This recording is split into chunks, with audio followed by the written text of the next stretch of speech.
wampa kumenya imiti y'amoko abaho yose, nava nk'umuvuzi utazi ubwivumbura, baza basanga nkabasanganiranye, ahakomeretse ngapfuka havunitse ngakanda, nuje akorora cyangwa kaya.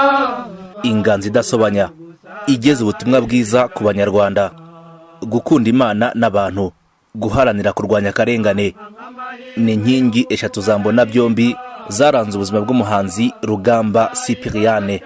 Twabahitiyemo kubagezaho amateka y'umuhanzi Rugamba. Uraza kumva mu buhamya ku buzima bw'umuhanzi Rugamba wateye umugongo Imana abura imyaka 2 gusa akaba padiri. Uraza kumvamo kandi ubuhamya ku rukundo rwe n'umugore we batangiye babana mu mahane, akaza guhinduka akaba umukristo ukomeye mu idini Gatolika, nyamara yabanje guhakana Imana mu buryo bukomeye akimara kuva mu seminari nkuru ya Nyakibanda atabaye padiri. Biratangaje cyane kubyumva. Indirimbo wumva za Rugamba Sipiriyani nta jwi rye ririmo habe namba. Niba wibwiraga ko Rugamba yigeze aririmba muri ziriya ndirimbo ze, ntabwo ariko bimeze. Ntabwo Rugamba yigeze aririmba mu ndirimbo ze. Abantu benshi rero bazi ko burya muri za ndirimbo twumva bari imijwi ye ko ntaririmo. Nanjye birantangaje. Nta jwi rye burya ribamo, nta nubwo ari n'umuntu ufite ijwi ryiza rwose ry'igitangaza. Wampa ingufu zirutiza Uburusi n'Amerika, na burugomo nk'Afurika y'Epfo, benderanya bose. Muri iki kiganiro muri kumwe nanjye Prudence Nsengumukiza. Wampa nk'amahirwe yo kuvugana n'Imana, nayibaza cyane ukuntu yaduhanze. Ku musozi wa Cyanika, ku birometero bigera hafi kuri 200 uvuye mu mujyi wa Kigali, mu cyahoze ari komini Karama muri Gikongoro ya kera, ahitwa ku Muyange. Ubu ni hagati ya kilometero 12 na 15 uvuye mu mujyi wa Nyamagabe. Mu mwaka wa 1935 niho havukiye umunyabwenge mu buvanganzo, amateka n'imitekerereze ya muntu Rugamba Sipiriyani. Yakomokaga ku musaza bita Bicakungeri Michel na Nyirakinani Tereziya. Yari umwana wa 4 mu muryango, avuka yavutse yitwa Sirikari. Izina Rugamba aza kurifata nyuma. Ibyiri zina nabihamirijwe n'umuhungu we w'imfura Rugamba Olivier w'imyaka 50 y'amavuko. Izina Rugamba ni izina yihitiyemo ubwe kubera kundi kera yavutse yitwa Sirikare. Ariko aza kuryanga yihitiramo kwitwa Rugamba. Kumenya impamvu yabyanze byo sinaguhamiriza neza impamvu yaryanze, ariko yeka ko uko yumvaga Rugamba ari byo bimubereye. Cyane cyane ko ni n'ubuzima bwe yaciyemo, wagira ngo yarayibonye imbere byari nk'urugamba, kuko yagize ubuzima butamworoheye, bimeze nk'aho n'urugamba yaciyemo. Mbese niyo ari gihitiyemo kandi risa n'iryamubereye mu buzima bwe. Numwe mu bana b'icumi, akaba umwe muri 4 barokotse mu gihe cya jenoside mu muryango we. Rugamba ariko wanataramaga mu bitaramo by'ibwami n'inkera zaho akamara irungu. Afite n'irindi zina ry'ubutore yari yarahawe. Izina yarazwiho mu bitaramo by'ibwami nka Rwamo rw'impundu. Rugamba Sipiriyani wavukaga mu muryango utarakozwaga ibyo gusenga habe na gato. Yabyirutse akunda Imana nayo iramusanga imuha ubwenge. Yize amashuri abanza muri paruwasi ya Cyanika. Mu mashuri abanza, kubera ko yari afite ubwenge bwinshi, ngo kubera atari ku rwego rw'abandi biganaga, byabaye ngombwa ko bamusimbutsa imyaka 2. Arangije amashuri abanza muri paruwasi ya Cyanika mu cyahoze ari Gikongoro, ayisumbuye yagiye kuyiga muri seminari nto ya Kabgayi izwi ku izina rya Selewo. Akomereza mu seminari nkuru ya Nyakibanda. Ari muri seminari nkuru ya Nyakibanda aho yari arimo gutegurirwa kuzaba padiri, yaje kwiyomora ku myemerere y'Imana. Impamvu ngo yamuteye kujya kure y'Imana na Kiriziya Gatolika barabatoni be mu bwana bwe, bivugwa ko yabitewe n'ibibarwangano yabonanaga bamwe mu bihaye Imana bo mu gihe cye, nawe yamenye mbere yuko atangira kwiga mu seminari nkuru ya Nyakibanda. Urugero aha rutangwa ni inyigisho za Musenyeri Perode, ngo washishikarizaga abanyarwanda urwangano abinyujije mu nzira y'amacakubiri. Ibindi byamuteye kwiyomora ku Mana no gucengerwa n'isomo rya philosophie. Ahagana mu 1959, nyuma yo kwiga muri philosophie, ihame ryo kubaho kwa muntu hatabayeho iremwa biriya ntagatifu isanzwe yemera, ibyo bita Extentialisme et materialisme, ihame ryazanwe n'umufaransa mu by'imitekerereze ya muntu Jean Paul Sartre. ibyo bitabo by'aba-Extentialisme ni ibitabo bivuga ko umuntu uko yaremwe ariko navuga ariko niwe wigira utyo ntabwo nta influence y'Imana yindi umuntu abaho uko ameze ni ukwigira nta kuvuga ngo abikesha izindi mbaraga runaka. Ibyo nabyo biri mu bintu byabutumye atukwemera icyo gihe. Aravuga ati se ko numva ibintu bitandukanye n'ibyo nemeraga kandi nkabona wa mugani bishobora kuba ari nabyo iyo Mana naha agaciro yaba koko itanabaho abandi bo ntumwanya. Ingaruka zo kwitandukanya n'Imana kuri Rugamba zabayeho nuko yahagaritse icyemezo cyo kuba padiri aburi imyaka 2 gusa ngo arangize. Iki cyemezo ku ruhande rw'umuryango we cyakiriwe neza cyane, by'umwihariko nyina wamubyaraga Nyirakinani Kiriziya ntifuzaga na gato kubona umuhungu we yagiye kwambara ikanzu akaba padiri, ngo yabibonaga nko guca umuryango. Kubwe yifuzaga ko Rugamba atagira hajya agashaka umugore akabyara kororoka ndetse bagakomezanya no gukora imigenzo ya kera yo mu muryango we.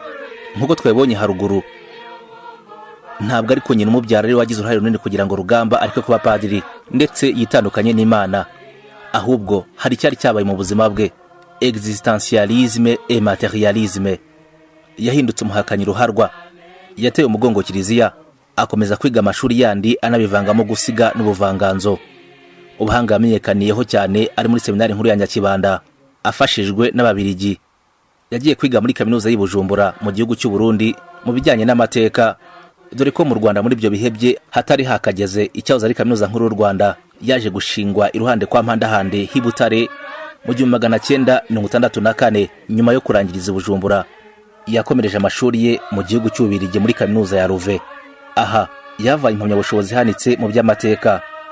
Ari muri kaminuza ya Louvain nibwo yatangiye guhanga cyane, atangira guhanga indirimbo n'imivugo byigaruriye imitima ya benshi cyane ko yarabonye ubushobozi gusumbya mu Rwanda. Ngo urukundo uwo rushatse ruramusanga. Nubwo yari yaravuye mu rukundo n'Imana, yaje gukunda umwana w'umuntu. Amarangamutima ye amwerekeza ku mukobwa witwa Mukangiro Saverina. Uyu mukobwa yakundaga by'agahebuzo, yari yaramuhimbiye imitoma myinshi imurata umuco n'uburanga. Aha twavuga nk'ibisigo byamurataga birimo nk'abasa n'inyange, igisigo cy'amibukiro n'indirimbo zindi z'ibihozo. Politiki y'ivangura ariko ahagara 1963 yahekuye Rugamba imwambura umukunzi we yakundaga cyane mu bwicanyi bwakorwaga abatutsi mu Rwanda. Uyu mukunzi nawe yaguye mu cyanika azira ko ari umututsi, maze abamwishe bamujugunya mu mugezi wa Mwogo.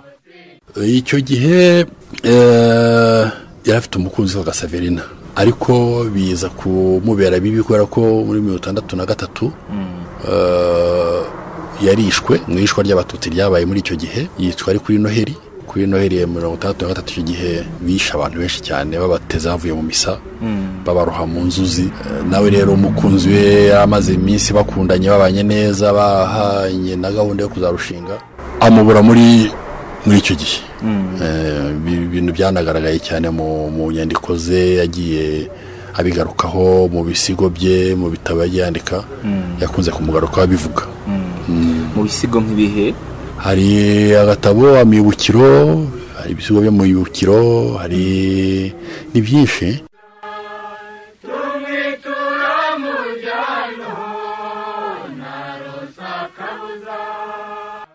Uyu warwanye neza n'umuryango wa Mukangiro Saverina yahisemo kuwugumamo mu 1965. Yishumbusha undi witwaga Dafroze. Mukangiro Saverina umukunzi we wa mbere yarabereye mu byara we ashakana na Dafroza Rugamba. Yari yarazinitswe cyane Imana, atifuza kongera kumva mu matwi ye ibijyanye no kuvuga ishapure n'indi migenzo ya Kiriziya Gatolika iganisha ku Mana. Ubwo yaragitangira kubana n'abo bari bashakanye, yari yaramujujubije amuhoza ku nkeke n'intonganya. Gusa ngo nyuma byaje guhinduka, biberaho nk'abatuye muri paradizo, amahoro arahinda, urukundo rurogera, baratunganirwa kandi baza ku inyenyeri imurikira abandi. François Xavier Ngarambe yabanye nawe kuva mu myaka y'1980, amufata nk'umubyeyi we ku bwa Roho Mutagatifu, akanamufata nk'umuvandimwe kuko babanye cyane muri Communauté de l'Emmanuel yashinzwe na nyakwigendera Rugamba. Mbere yuko bitaba Imana, umubano wa Sipiriyani na Dafroze wari umubano w'abakunzi. Abakunzi, ariko abakunzi twabivuga gute se by'ukuri. Ni ukuvuga ko wabonaga nubwo bari bakuze, urukundo rwabo rwari rufite itoto, ariko bakamenya kurwuhira, nk'uko Zaburi bivuga, hahirwa umuntu ukurikiza umenya amategeko y'Uhoraho, akayazirikana amanywa n'ijoro, ngo ameze nk'igiti giteye hafi y'umugezi, maze amababi yayo agahora atoshye kandi kikera imbuto ubutitsa.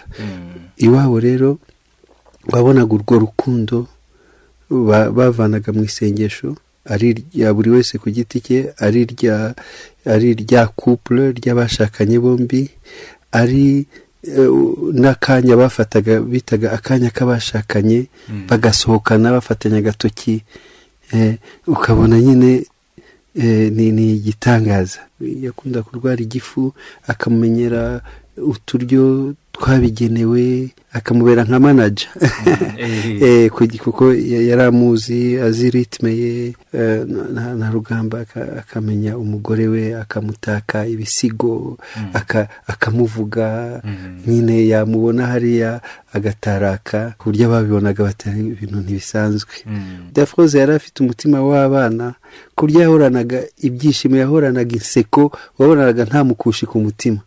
Ukabona rero ari urugo rutuje, rugendwa cyane. Twasaruraga ibyiza Imana yababibyemo, ariko byaciye mu mubabaro ukomeye cyane cyane wa Dafroze, wamenye kwihanganira umugabo we, akanamusabira kugeza igihe ahindukiye. Navuga ko nkatwe twubatse urugo uyu munsi batubereye role model. Ni icyitegererezo cyacu, ku buryo urupfu rwabo rwashegesha abantu benshi b'i Burayi, maze bagatangira no kwita abana babo amazina yabo. Hari nk'urugo nzi, umwana wabo w'umuhungu bahise bamwita Sipiriyani Dafroze.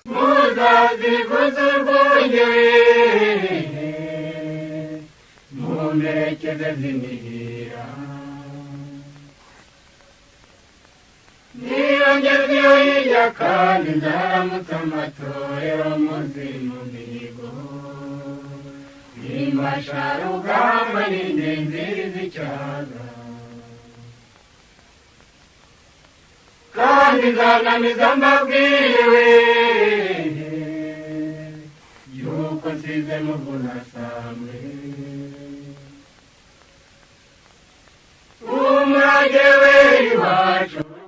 afashijwe n'umugore we Dafroze. Rugamba yagarutse mu biganza by'Imana, yongera gusibura inzira zigana mu rusengero zari zarasibamye ku mutima we. Ikindi cyamuteye guhinduka ngo ni uburwayi yagize bukomeye, aho atashoboraga kuvuga ndetse no kumva neza. Yari yarabuze kandi ngo n'ubushake bwo kurya, ngo yafashe indege ajya kwivuza mu gihugu cy'Ububiligi. Ibitaramaze ariko igihe kirekire. Ubwo yari mu ndege agaruka, ngo nibwo yumvishe ijwi mu mutima we rimusaba guhinduka akagarukira Imana. Yarahindutse cyane, atandukana na Rugamba wa mbere. Aha ngo yagiraga ati, umugore wanjye sinkwiriye na gato gukomeza kumubabaza, namukoreye ibibi ntiyandambirwa, ahubwo arushaho kunkorera ibyiza.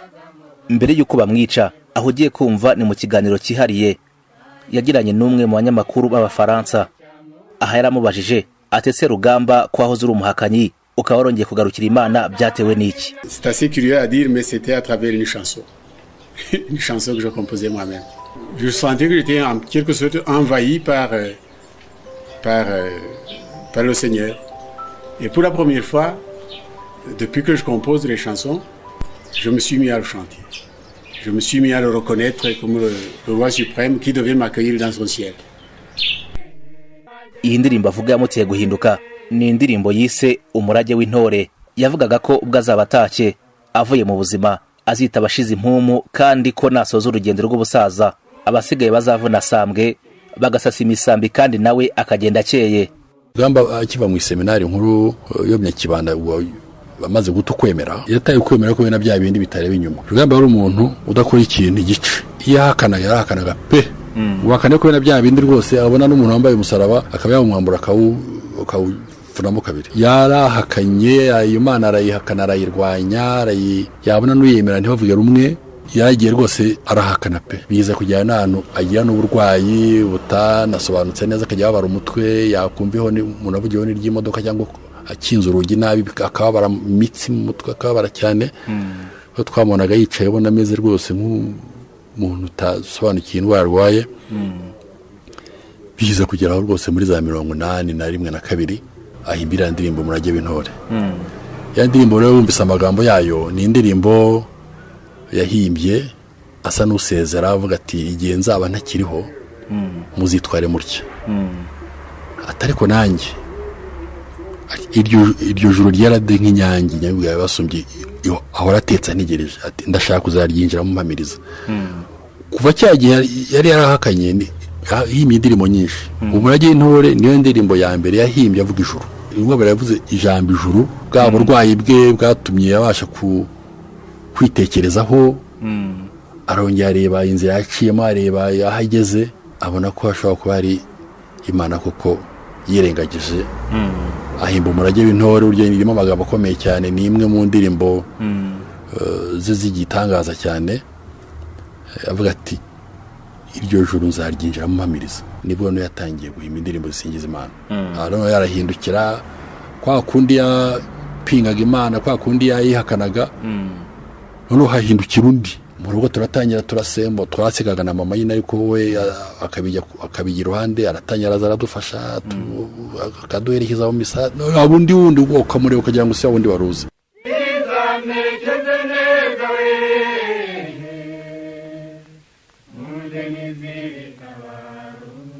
Rugamba na Dafroze, ibikorwa byabo biganisha ku rukundo no gufasha byatangiye ubwo bakomeje gushyira ingufu mu gukangurira abanyarwanda urukundo. Abinyujije mu itorero rye Amasimbi n'Amakombe, yasohoraga indirimbo zirimo ubutumwa bwigisha abanyarwanda gukundana, kuba inyangamugayo, gushishoza no kugira ubumwe. Zimwe muri izo ndirimbo twavuga harimo nk'iyitwa Ntumpeho, Inda Nini, Jya umenya gusaza utanduranyije cyane, Agaca n'izindi. Ubwo jenoside yegerezaga kuba mu Rwanda ahagana 1990, yakuye mu kazi ka leta, aho yari umuyobozi w'ikigo cy'igihugu gishinzwe ubushakashatsi. Ikigo cya IRST cyari giherereye i Butare. Yavuye aho yari atuye i Butare aza gutura mu mujyi wa Kigali, aho yaje gutura ku Kimihurura hafi y'ikigo cy'amashuri cya Ifake. Kuri ubu indirimbo ze zarakunzwe karahava kubera uburyo zabaga zifite amajwi ayunguriye kandi ari ku manota. Mu gihe cyo wasangaga indirimbo ze n'itorero rye yaje gushinga Amasimbi n'Amakombe zikinwa ku bwiganze mu Rwagasabo. Iri torero rye ryari rigizwe n'Abahutu, Abatutsi n'Abatwa, nacyo cyabaye ikimenyetso cyo kwerekana ko abantu bose, cyane cyane abanyarwanda, bagomba kubana nta vangura amoko ribayeho. Yagiraga ati aho gutekereza ku cyadutanya, twagakwiriye gutekereza kandi tugaha agaciro ibituma dushyira hamwe nk'abanyarwanda. Rugamba uretse kuririmba ngo yanakundaga kwandika imivugo n'ibisigo, byose byahurirazaga ku guha abanyarwanda ubutumwa. Tugarutse ku rukundo rwe n'umugore we Rugamba Dafroze, mbere ya jenoside yakorewe Abatutsi muri Mata 1994, urukundo rwabo rwabereye abandi urugero. Ibikorwa byabo nabyo byarimo gufasha abatishoboye, cyane cyane abana bo mu muhanda. Muri communauté de l'Emmanuel we yashinze bwa mbere mu Rwanda ku giti cye, aba kandi bagiraga n'uruhare mu gusengera imiryango itari ibanye neza ngo ihinduke ibashe kwiyunga. Ibikorwa byabo aho bari batuye mu mujyi wa Kigali, naho babaye Butare igihe kirekire, ndetse naho yari yaravukiye Ikarama ya Gikongoro muri Nyamagabe y'ubu, ibikorwa bye n'umufasha we byarivugiraga, byari byarahinduye benshi, bibavana mu nyenga bibageza ibuntu. Annick Besco ni Umufaransakazi wakoraga muri communauté de l'Emmanuel, aho yakoreraga ibikorwa byibanda ku buvuzi. Ngo mu buzima bwe kuva yavuka nibwo yarabonye abantu bakundana bya nyabyo. Et quand on les approchait, on voyait d'abord un immense amour, une très très grande tendresse. De ma vie, je crois que j'ai rarement vu un couple aussi intime, aussi avec une connivence sans parole. Byongera gushimangirwa na Jean-Luc Mons wakoreraga nawe communauté de l'Emmanuel, nawe aragaruka kuko yarazi urukundo rwaba mbere ya jenoside. Ngo yaganiriye na Rugamba atarafa, amubwira ko igihe yataye gihagije kandi akicuza, ari umwanya wo guha urukundo umufasha we Dafroze Rugamba. Et il a dit j'ai perdu assez de temps et je rattrape le temps perdu. yahimbiye umufasha we indirimbo wumvamo amagambo aryoshye cyane. Ni indirimbo we n'itorero rye amasimbi n'amakombe bise imenagitero. Rugamba Sipiriyani mu buhanzi bwe yarangwaga no gutanga ubutumwa bubiba imbuto nziza. Ni umwe mu bahanzi b'abahanga bitangaje. Yatangiye anyuze ubutumwa bwe mu nyandiko, dore ko ari umwe mu banditsi batangiye kwandika mu Kinyarwanda mu gihe benshi bari barize mu gihe cye bandikaga ariko bakandika mu ndimi z'amahanga nk'igifaransa. Nyuma yaje kubona ko kwandika bidahagije cyane ko benshi mu Banyarwanda Burya ntabwo bari bazi gusoma. Yarandikaga ariko bigasomwa n'abantu bize kandi n'abantu batari barize bari bakeneye kugerwaho n'ubu butumwa. Yahinduye inganzo, akoresha uburyo bw'imiririmbire akoresheje amajwi.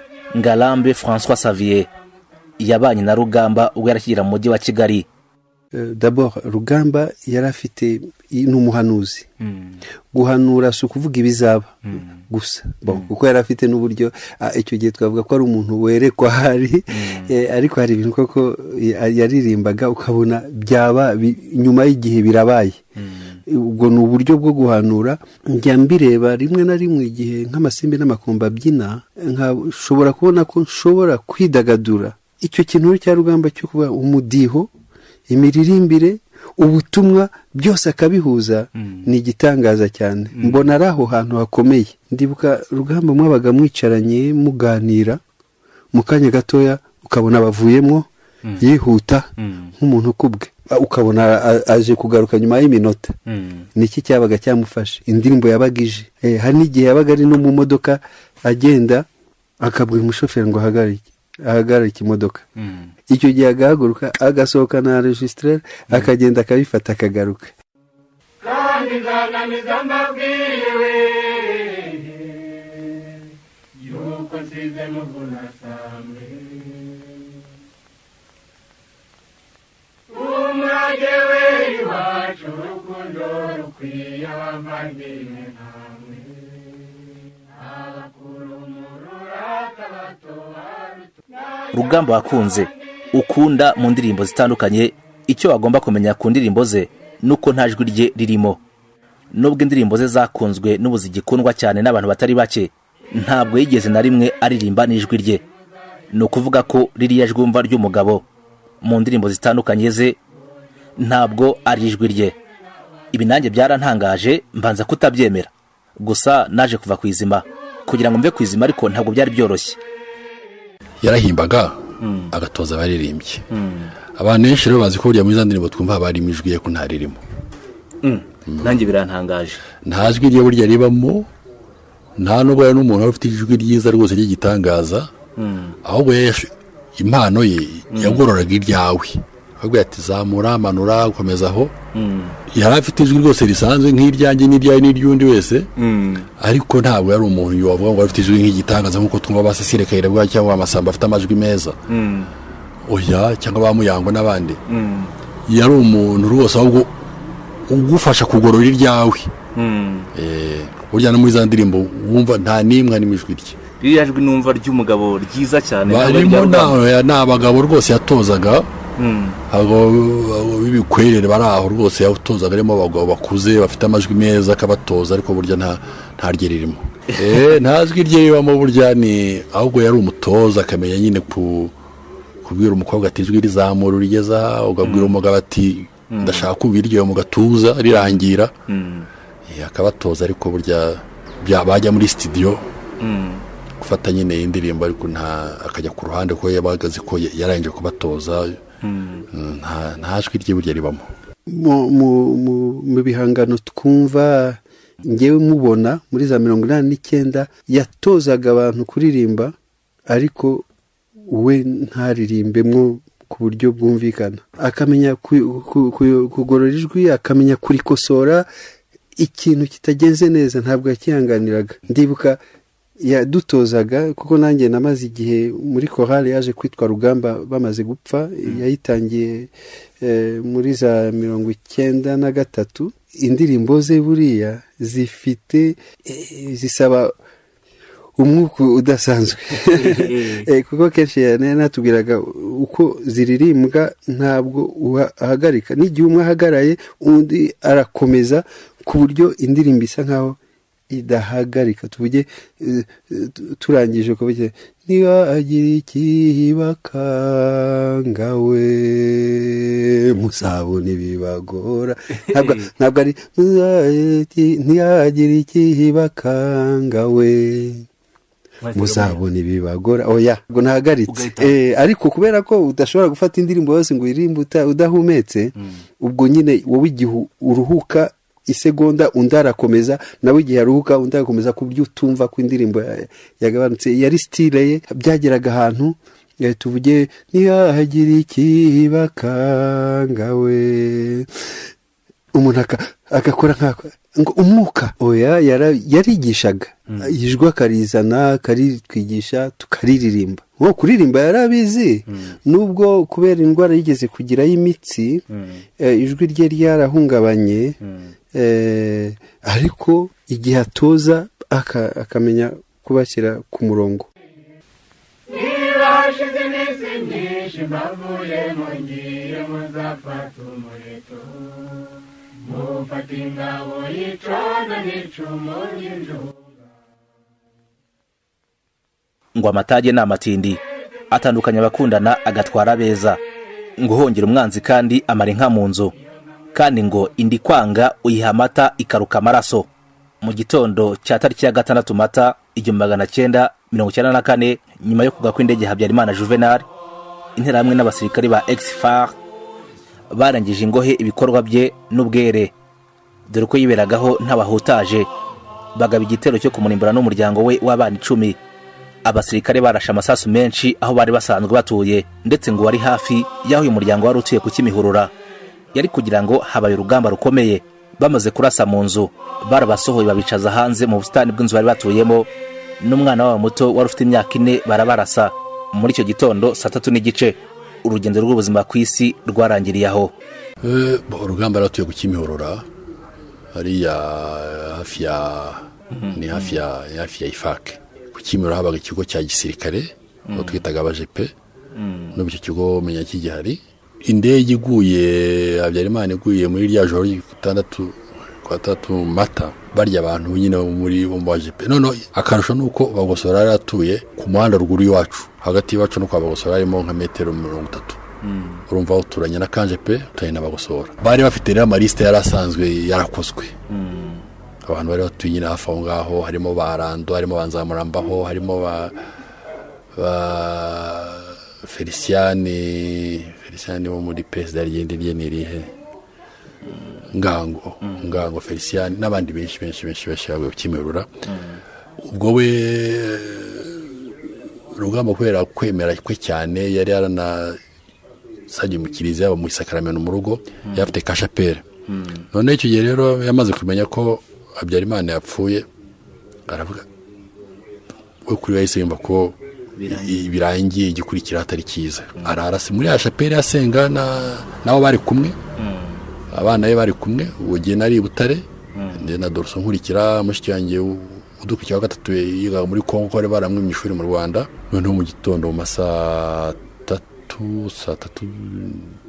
n'igice gutyo ari mushiki wa Rugamba masenge wari maze imisa rwaye mu gihe cya Pasika anyohereza yo namo munajye ati mugiye kumurwaza ntaza Pasika wenyine kandi anarwaye tugenda tugiye kumurwaza n'iryo joro twanamiye ko Habyarimana yapfuye ko twaryamye kare kandi twakubona umurwayi turyama kare none mu gitondo aradutelefone kuri fils ati Habyarimana yapfuye tukumva nyine bidashoboka ariko no dusotse hanze ukabona mu muhanda nta muntu hari dutangiye kumva ko ibintu bikomeye atubwira ati ibintu byakomeye yarameze kudusezera arambwira ati ibintu hano baro barica abantu yatoye mu gatwa sebiko ko Fideli baro barasa kwa sebiko ko abana biko sebiko ko n'umugore babicindera ati rero ati muzabagabo meza dusezera ati mbana mu muna wawe naye baravugana aramusezera avugana mushiki twagiye kurwaza ngo amakuru naje kumenya nuko harimo umuntu wanjye muri abo ngo bari mu rugo nayo warokokeye mu mirambo baramurashya ko ntiyapfa ni waduye amakuru nyuma yitwa nde yitwa Sirdar Rugamba Sirdar noneho ngo baraje barakomanga haje abajepe mu 20 ngo niwe yavuga ko 20 waraza babarundana mu nguni bashyira babwira babiri ngo nibasohokemo babarase barabarasa ahubwo nyine ngo babanje kwatabanga kwakubita imbunda mu mutwe mu nda he hose uwa mwana arokokeramo araraswe ariko ntiryamwica arokokeramo ahise akanya dutelefone ati bose barabamaze ati nijye usigaye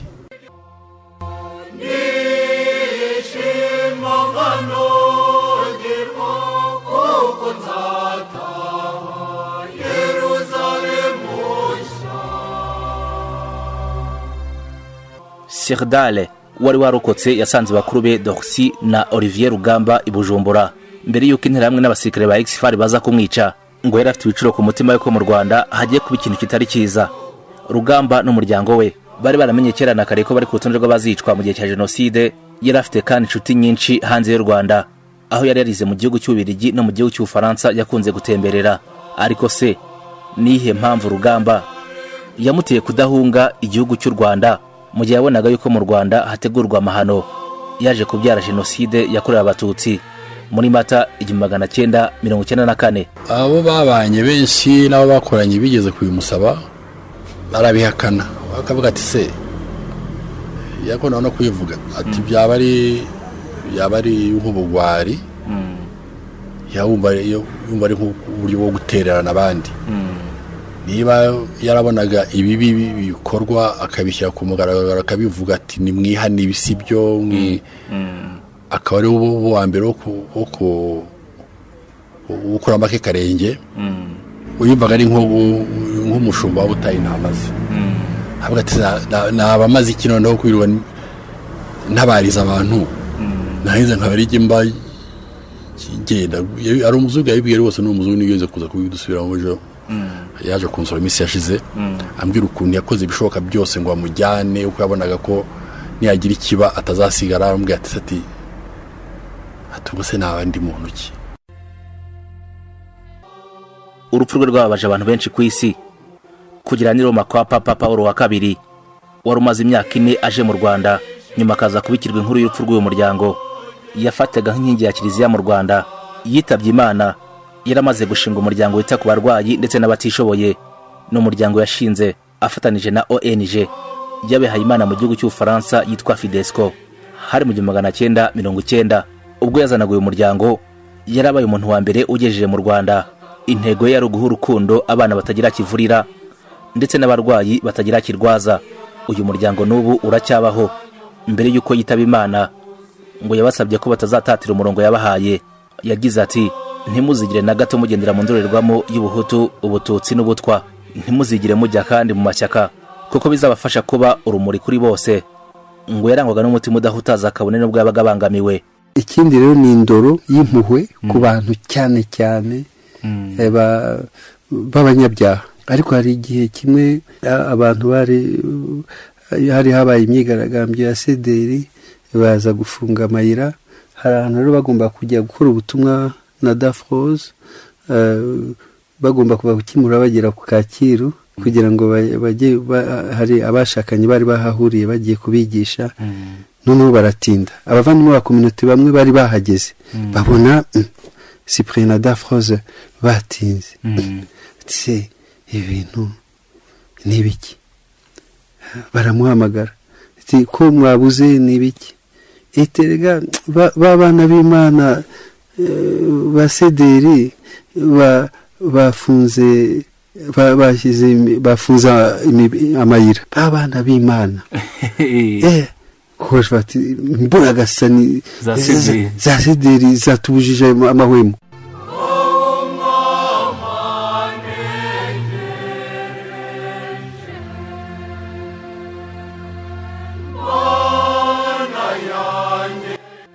Uretse gufasha mu bijyanye n'ibikoresho, yahaga abatishoboye n'abana bo mu muhanda. Yazanye n'igitekerezo mu Rwanda cyo kwigisha ijambo ry'Imana abana bo ku muhanda bazwi nka mayibobo. Anik Besgo, umwe mu bakoranye na Rugamba agishinguye umuryango bwa mbere. Rugamba ngo nubwo atari padiri n'umufasha we nubwo atari umubikira, ngo bakundaga Imana na Yesu Kristo cyane, ndetse ngo barushaga benshi mu bihaye Imana by'umuhamagaro. Ils aimaient Jésus de tout leur cœur, de tout leur être. C'était vraiment des passionnés du Seigneur.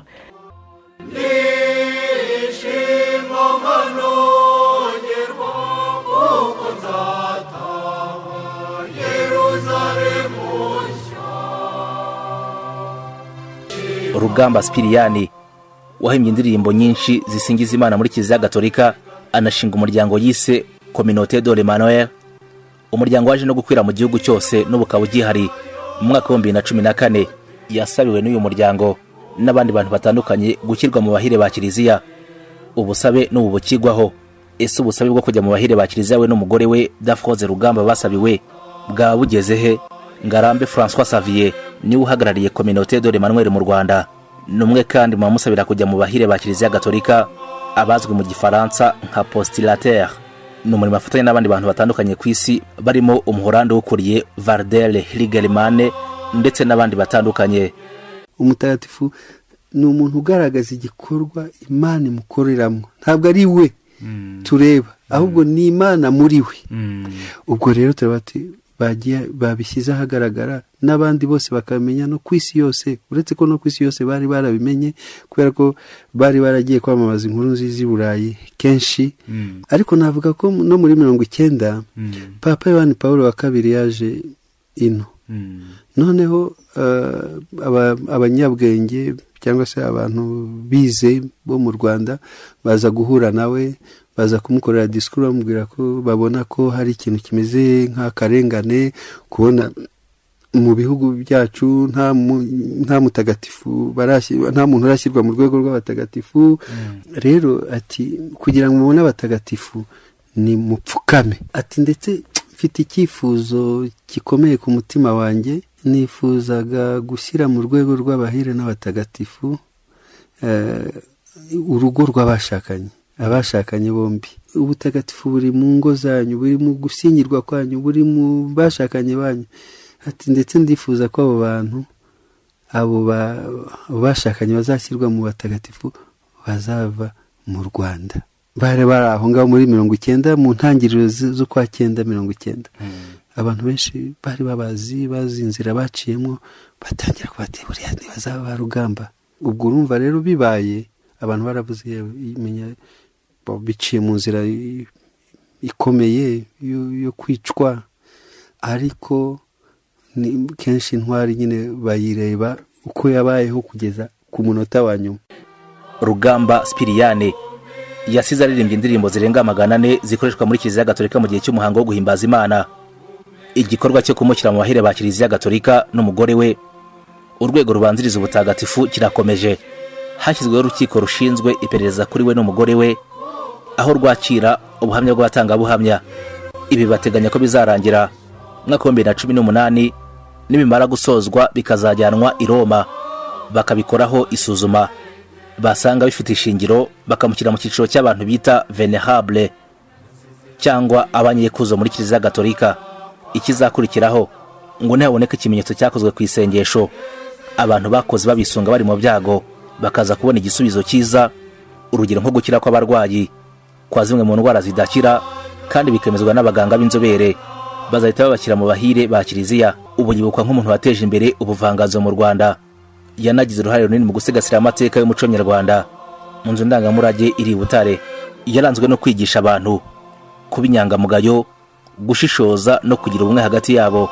Nta gushidikanya ko Rugamba n'umugore we Dafroze Rugamba baganje ijabiro kwa jambo, basubijwe icyubahiro bambuwe mu gihe cya Jenoside. Mbere yo kwicwa ngo yari yarayakoze indirimbo yagiraga iti ndishima nkanezerwa nkanogerwa kuko nzataha Yerusalemu nshya, ntabwo nikanga ibirura, ndagiwe n'umushumba mwiza.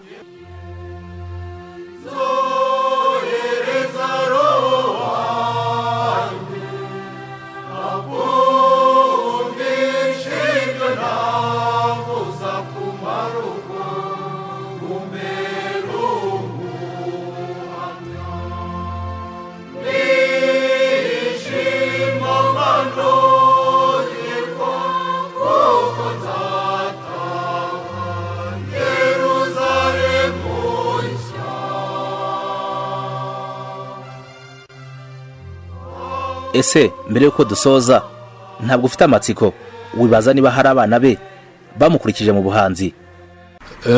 Rugamba yabyaye abana 10.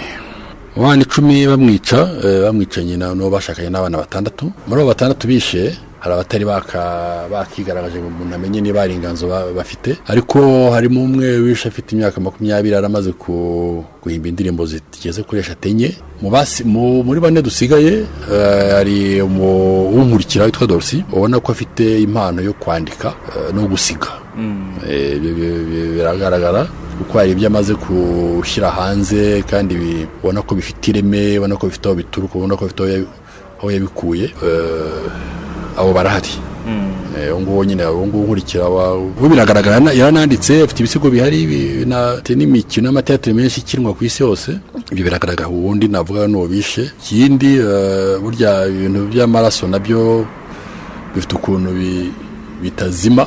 Mfite umwana wanjye w'imfura umaze na kugaragaza impano mu kwandika no kuririmba, afite indirimbo amaze guhimba zitari nke, yiga muri Amerika. Ariko ibyo anyohereza akanyereka ibintu amaze iminsi yandika, indirimbo izo yahimbye mu cyunamo jondi mu Cyongereza, ugasanga ko arabikunze kandi abifitemo, ubona ko afite impano yabyo nitumufasha ashaka icyo yazayibyaza umusaruro. Ibyagejeje kuri Kiriziya Gatolika n'umuryango nyarwanda bizahora byibukwa iteka mu mitima y'abantu ku isi uko imyaka izajya igenda isimburana. Turashimira cyane abaduhaye ubuhamya dutegura iki cyegeranyo, abifuza kwifatanya n'umuryango we n'inshuti ze mu muhango wo kumwibuka. Bikorwa buri mwaka tariki ya 15 z'ukwezi kwa gatandatu.